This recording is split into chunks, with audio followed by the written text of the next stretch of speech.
if you guys aren't familiar with Kaspa, Kaspa's been around for a little bit. It's one that I spec mined for a while. It's been doing very well in price. It has also gotten basically some notoriety through the interview I did with Daniel Keller, to where they are looking into it for adding into ZIL Core. And this gets obviously more interesting because one of the things we reported on a while ago was their move from Go language to Rust. Now, Go is for lack of a better term, I don't want to call it simple, but the more simple Google programming language, which is what it's currently programmed in. And now they're moving to Rust, and you can start participating. They have it up on their GitHub now. So if you want to participate and help in this project, or if you just want to go see the code for yourself and see what's going on, you can head on over to their GitHub at github.com//Kaspanet and the Rusty Kaspa. So this is Kaspa on Rust. It's a work in progress to implement the Kaspa full node and related libraries in the Rust programming language. So you can come over here and install the Rust toolchain, and they have the full guide here for you to go ahead and get it done. So supporting the network and the development of these projects, especially when they're early on, not only is good for the project, but it's good for you on the learning side of things. And in a bear market, I think it's extremely important to up your education level. So if Kaspa is something you're interested in, go up your education level on what they're doing with this move to Rust. I think that is pretty much where I leave it. That's what I'm trying to do through this bear market, is just improve my education level. Now, we have a new proposal on Conflux, and this will be their Conflux Improvement Proposal 104, and this is to create a new EVM-compatible space with Ethereum state at specific block number. So the simple summary is that they're going to create a new EVM-compatible space with Ethereum state at a specific block number as the genesis state, the block just before the Ethereum merge takes effect. This can be treated as an Ethereum proof-of-work hard fork chain. Interesting. Ethereum merge is coming to and proof of work will be abandoned soon. This will largely affect the business environment of Ethereum miners. Currently, there are some efforts and communities being initiated to hard fork Ethereum with proof of work. However, the existing Ethereum technology stack is not advanced, and the Ethereum Foundation and tech team will definitely not support the further development of those hard fork chains. They're clearly referring to ETHW right now, from Chandler Go and Justin Sun, who we've talked about yesterday. So you can check out yesterday's stream if you want more detail on ETHW. And we talked about it a little bit last week as well. They say our observation is that the fundamental of a fork is the replication of the ledger state rather than the consensus mechanism. So we innovatively propose a concept of state fork for Ethereum. Creating an Ethereum fork chain on Conflux has the following advantages. So this is really, really interesting. Number one, Conflux's virtual space mechanism allows creating a new EVM-compatible blockchain with Conflux's consensus technology support. Number two, Conflux's consensus is based on more advanced tree graph technology that significantly outperforms Ethereum without sacrificing decentralization. Number three is Conflux sticks to proof-of-work mining and tends to be friendly to Ethereum miners. And you can see CIP-102, they say.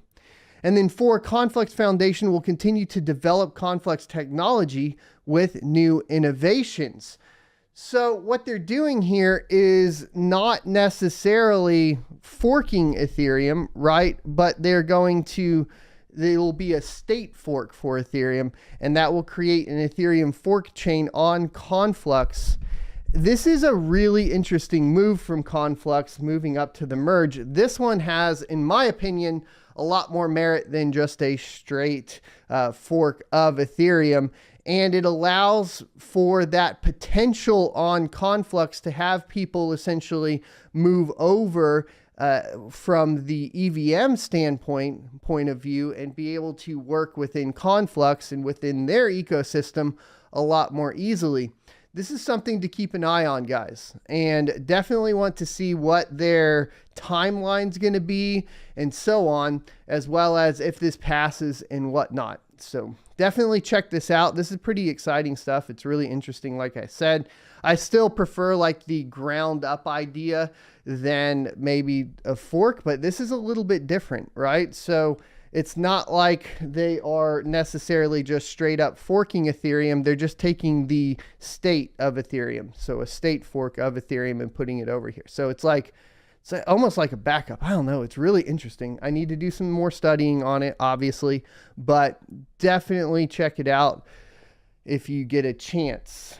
Now, HiveOn is adding Ergo. So a quick announcement from them. They said, I don't know what your followers will say, but our devs will soon be hard at work on some new pool options. #Ergo at Ergo platform. Stay tuned. Now, obviously, HiveOS and HiveOn pools, they have essentially right now Ethereum and Ethereum Classic. A lot of mining pools essentially have Ethereum or Ethereum Classic, right? You have Ethermine, for example, that's just Ethereum and Ethereum Classic. I think they've added Ravencoin and some other stuff, but HiveOn only has those two, and they're going to need to have additional revenue options for their pooling options and something that integrates that miners are basically willing to use on their platform. And so obviously adding an Ergo pool is good, and more support on the network and more nodes in general is good. So I definitely support it. What will be interesting is if other larger pools start to add it as well. Obviously, we already have some large pools like 2 miners doing it. Ethermine would be interesting. Of course, Ethermine seems to be going down the path of staking, right? They've launched or are going to launch an ETH 2.0 staking pool, and that's kind of their path as far as mining pools go. Some other ones would be, you know, what's Flexpool going to do? What's some of these other larger ones going to do? It definitely looks like Ant Pool's going to stick with Ethereum Classic due to their large investment into, of course, Ethereum Classic with Bitmain. So there's all of that kind of in the works right now, and it's really, really interesting to see all of this start to kind of snowball into a bunch of change for miners. It feels a little late, though. Like a lot of the support that these coins are getting feels very, very late. Like I would have expected HiveOn to start deploying, you know, mining pools for other coins, you know, way earlier in the year. But there was kind of this hesitation from miners where it was almost like this reluctance to accept that the change was coming for proof of work to proof of stake on Ethereum. And I think that's just what we're seeing now. What this is ending up in, though, of course, is just more support for other networks. And these networks are pumping compared to, you know, the rest of your market. Like if you go check out anything on CoinMarketCap right now, the 24-hour price changes are all pretty much down on Ethereum and Bitcoin. But once we start getting into these smaller proof of work coins like Ergo, for example, we're seeing pumps over the last 24 hours and so on. Well, down right now, but you know, essentially for the past day, a pretty decent pump. And so over the day, we're starting to see some of these coins just go ahead and pump up, which is really interesting to me that we're seeing the proof of work coins pump up. Kaspa is up about 60%, which is absolute insanity. We tweeted that earlier. And we're not seeing Ethereum stay above 1900, which I was expecting Ethereum to crack 2000 running up to the merge. It more than likely still will. It's just something to keep an eye out on. Thanks for checking out this clip from the Crypto Mining Show. You can check out the full episode here or more crypto content down here. Also, I'd like you to check out my locals page at sonofatech.locals.com, where you can become a member for free or choose to be a $5 a month supporter that unlocks additional content.